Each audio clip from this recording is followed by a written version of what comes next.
जी बहुत ही गलत हुआ। अब हमारे लाडू का ब्याह ना होने देंगे वो। ऐसा कुछ नहीं होगा मौड़ी।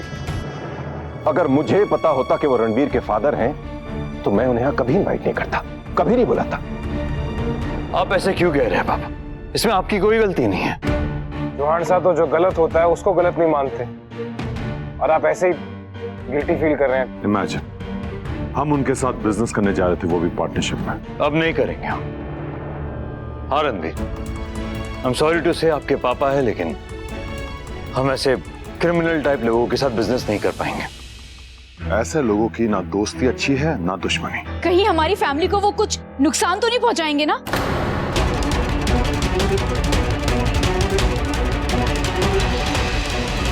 नहीं, ऐसा कुछ नहीं होने देंगे हम। आप लोगों के ऊपर कोई भी मुसीबत नहीं आने देंगे हम। हाँ, हम ये शादी अट्ठे ना करेंगे। हमारी वजह से आप लोगों के ऊपर कोई खतरा है, ये हमें बिल्कुल मंजूर नहीं है। और मेरे और सीरत का ब्याह रोकने के लिए वो कुछ भी कर सकते हैं। पर हमारी टेंशन की वजह हमारा ब्याह ना है, आप लोगों की सेफ्टी है। इसीलिए मैंने और सीरत ने ये डिसाइड किया कि हम लोग उदयपुर से बाहर जाएंगे और वहीं पर शादी करेंगे। आप लोग बस कुछ दिन हमारी मावड़ी को इकट्ठे रख सकते हैं। एक बार हमारा तय हो जाए कि इकट्ठे रहना है, फिर आकर ले जाएंगे मावड़ी को। कोई कहीं नहीं जाएगा।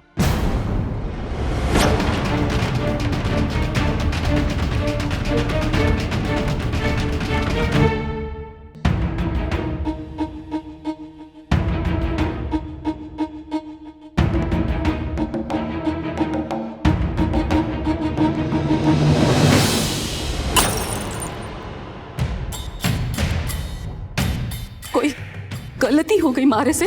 थारा छोरा मेरा था आज। रणवीर कटे घटिया से घटिया जगह मिला होता तो बर्दाश्त था मारे को, पर जिसके साथ मिला वो बर्दाश्त नहीं। मारी समझ में ना आ रहा, आप क्या कहो हो? अरे उस छोरी का पीछा ना छोड़ा है अब तक थारे लाडेश्वर ने। पिछली बार जो हुआ भूल गया शायद, तभी तो हिम्मत पड़ी है दोबारा उसके साथ प्यार रचाने की।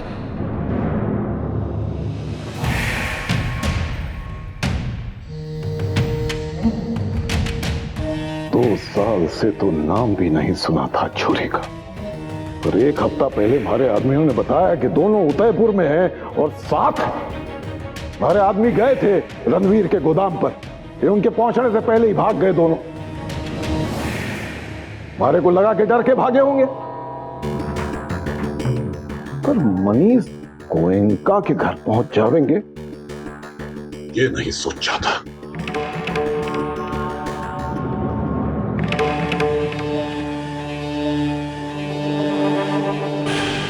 हमारी तरह ही खानदानी लोग हैं वो भी,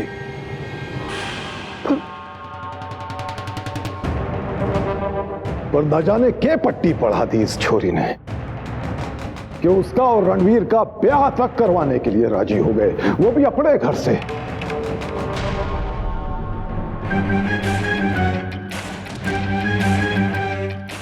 और हमारा नाम भी नरेंद्र नाथ चौहान ना है। जो मैंने ये ब्याह हो जाने दिया तो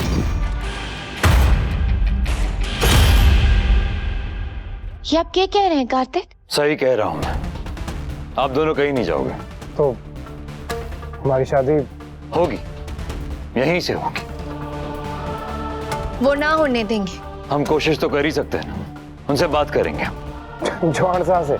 कार्तिक, अगर किसी खंबे से भी बात करोगे ना तो चांसेस है कि वो खंबा भी झुक जाए, लेकिन चौहान साहब। बात समझने की कोशिश करो रणधीर, बात करनी होगी उनसे। एक बार ट्राई तो कर लेने दो मुझे। मैं उन्हें अच्छी तरह से जानता हूँ, वो नहीं मानेंगे। इनफैक्ट खतरा है आप सब लोगों के लिए, इसीलिए तो मैं और सीरत बस निकल ही रहे थे। रणवीर, आप जिद क्यों कर रहे हो? अब मुझे बताओ, आप लोग कहीं भी जाकर शादी करोगे तो ये गारंटी है कि उनके आदमी वहां तक नहीं पहुंचे? आपने खुद ही कहा ना, आपके पापा की रीच दूर तक है। अगर वो वहां आ जाएंगे तो क्या करोगे? बात करना ही एक सोल्यूशन है रणवीर, भागना नहीं। ये सोल्यूशन नहीं है, सुसाइड है। एटलीस्ट आप लोग सेफ तो हो ना यहाँ पर। यहाँ पर आप हमारी फैमिली के साथ हो। पापा और चाचू का बहुत नाम है शहर में, उनके एक बार कहने पे हमें पुलिस प्रोटेक्शन मिल जाएगी। अगर आप लोग बाहर जाओगे तो वहां अकेले हो जाओगे, कोई नहीं होगा आपके साथ। कार्तिक ठीक के वे रणवीर जी, छोड़ दे सीरत और तू। ठीक है फिर नहीं जाएंगे हम कहीं, लेकिन मुझे उनसे भी बात नहीं करनी। मुझे शादी करने के लिए किसी की परमिशन या फिर किसी के आशीर्वाद की जरूरत नहीं है। आपसे कोई बात करने के लिए कह भी नहीं रहा, तो मैं बात करूंगा उनसे।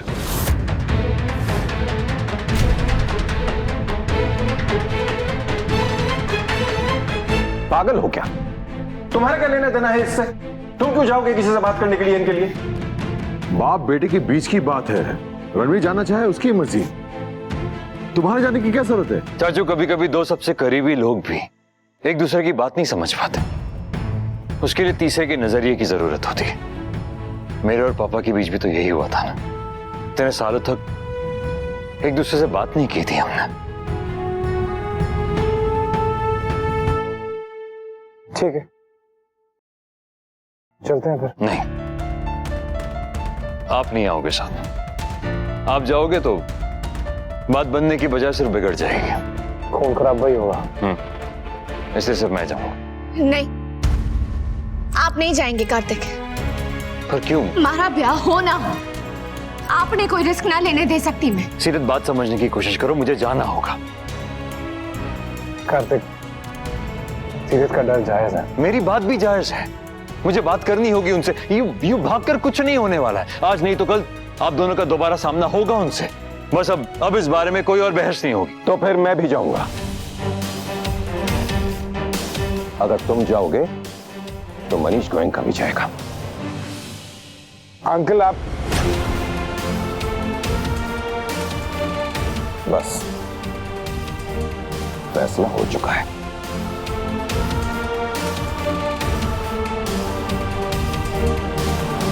कौन आया भाई मारे से मिलने? नाम कौन ही पूछा मैंने, उन्होंने कहा आप जानो हो उनको।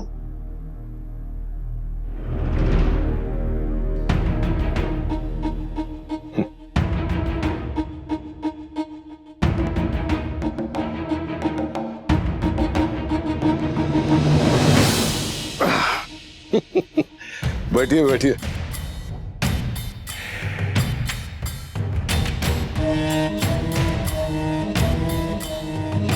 सही फैसला लिया।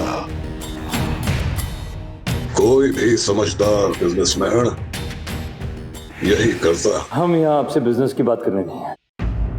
फिर एक्चुअली हम आपके साथ कोई पार्टनरशिप कर ही नहीं सकते।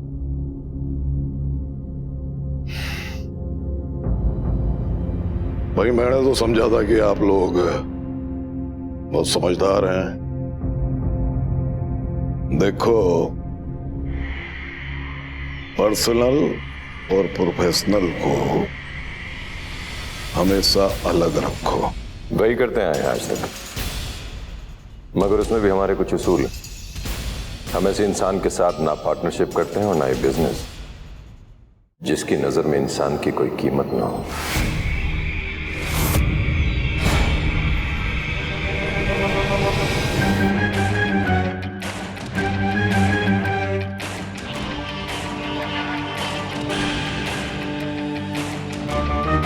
आपकी पार्टनरशिप से बाहर कोई क्या करता है,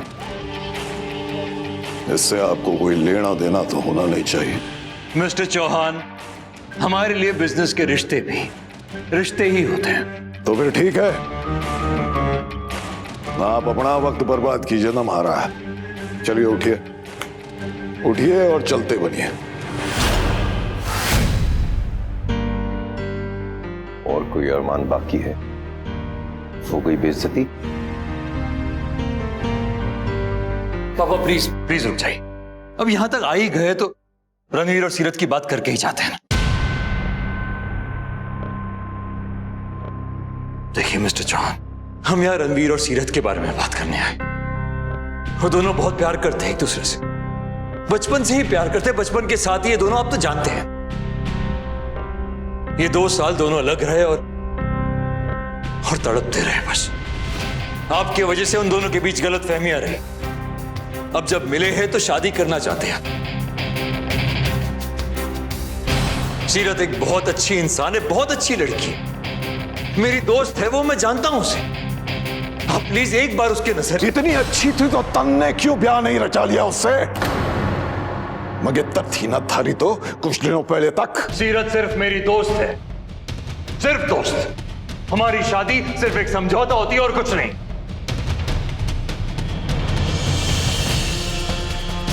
पर जैसे ही सीरत और रणवीर का सच हमें पता चला, हमने वो समझौता कैंसिल कर दिया। मेरे बेटे को समझा दिया मैंने कि सीरत अब हमारे घर नहीं आएगी, कि वो जिद छोड़ दे। मेरा बेटा समझ गया मिस्टर चौहान, वो बच्चा समझ गया। आप तो इतने बड़े हैं, समझदार हैं, आप कैसे नहीं समझ पा रहे? अपने बेटे की तड़प नहीं दिखती आपको, या देखना ही नहीं चाहते? मिस्टर चौहान, मैं भी एक बाप हूं आप ही की तरह। औलाद से दूर रहने की तकलीफ क्या होती है मैं अच्छी तरह जानता हूं, और इतना बता दूं आपको, मेरा तजुर्बा ये कहता है कि औलाद की खुशी से बढ़कर दुनिया में कोई खुशी नहीं होती। और ये अमीर गरीब ऊंच नीच ये सब कोई मायने नहीं रखता। कुछ मायने रखता है ना तो सिर्फ ये बात कि 2 दिल मिलने चाहिए, और वो है, उनके दिल तो बचपन से मिले हुए हैं। क्या आपको नहीं दिखता ये?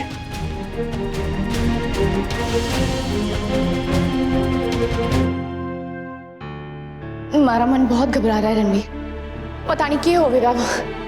कहीं मारी वजह से तारे पापा कार्तिक ने कुछ सुना ना दे। चौहान साहब से और कोई उम्मीद भी ना है हमारे को, इसीलिए कह रहे थे कि ये सब करने की जरूरत ना है, और अगर जाना ही है तो हमारे को साथ लेके जाते ना। वहां पर कुछ भी उल्टा सीधा होता तो वही हिसाब बराबर करके आता मैं। रक्षा करना खा तो महाराज। क्या फायदा ऐसी जिद का जो अपनों को पराया कर दे? आपकी इस जिद की वजह से 2 साल पहले अपने बच्चे को खो बैठते आप। आज किस्मत ने आपको एक और मौका दिया है, तो क्यों गंवा रहे हैं इसे? रणवीर और सीरत की शादी शांति से हो जाने दीजिए। जी हम वापस ले जा सरवत। जा रहे हैं दोनों।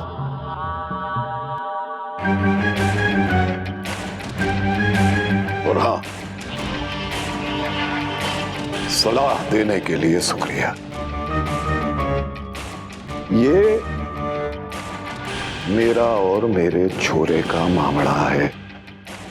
आपको और आपके बेटे को बीच में पड़ने की जरूरत ना है। चलो जाओ यहां से।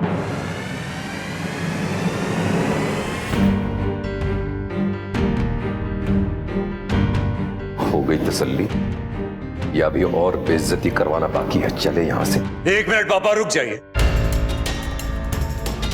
बात अगर सिर्फ रणवीर की होती, सिर्फ आपके बेटे की होती तो चला जाता वापस। बात सीरत की है और अपनी दोस्त की शादी तो मैं करवा के रहूंगा। दोस्ती बराबर वालों में होती है। ये ना सिखाया आपने अपने बेटे को गोयंका जी? उस छोरी की औकात मारे घर में नौकर बनने तक की ना है, और तू उसको मारी बहू बनाने पे तुला है। ना कोई घर, ना परिवार, ना खानदान, ना औकात। तो खुद बॉक्सिंग के नाम पर यहां वहां धक्के खाती फिरती है। किस मुंह से लेके आया है उसका रिश्ता? बस बस, बहुत हो गया। एक शब्द और नहीं सुनूंगा मैं सीरत के खिलाफ। ठीक है, वो आपकी तरह अमीर नहीं है, घर परिवार नहीं है उसका, लेकिन एक अच्छी इंसान है वो। तुम लोगों के लिए तो बहुत ज्यादा ही अच्छी इंसान है। बहुत अच्छा समझ लिया तुम लोगों ने उसको, या फिर उसने सिखा पढ़ा कर भेजा है? छोरी बहुत चलाक है, संभल के रहना बेटे। बस बहुत हो गया अब आपका। चुप हो जाइए।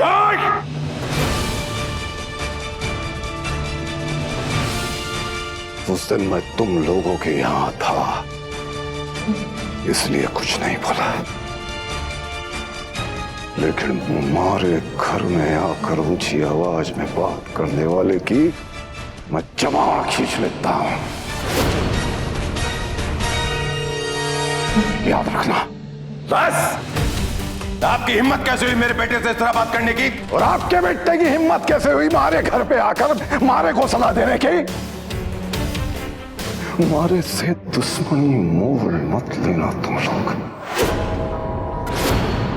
अगर तुम लोगों ने रणवीर और उस छुरी की शादी करवाई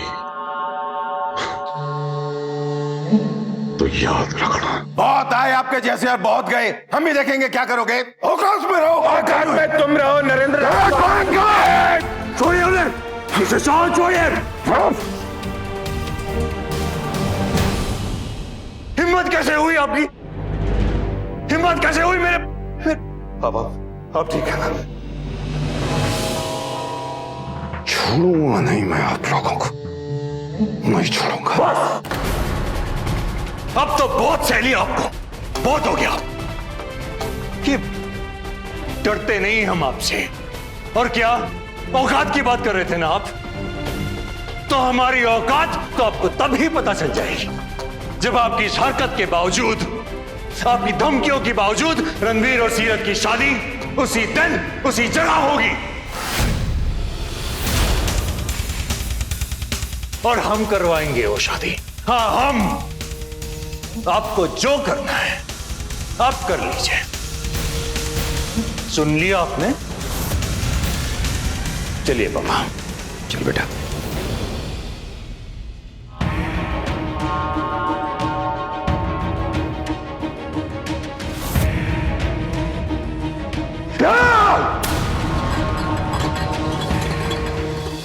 ये रिश्ता क्या कहलाता है। आपके मनोरंजन पर अब नहीं लगेगा कोई ब्रेक। स्टार प्लस के बेहतरीन शोज देखने के लिए लाइक, शेयर और सब्सक्राइब करें स्टार प्लस यूट्यूब पेज को।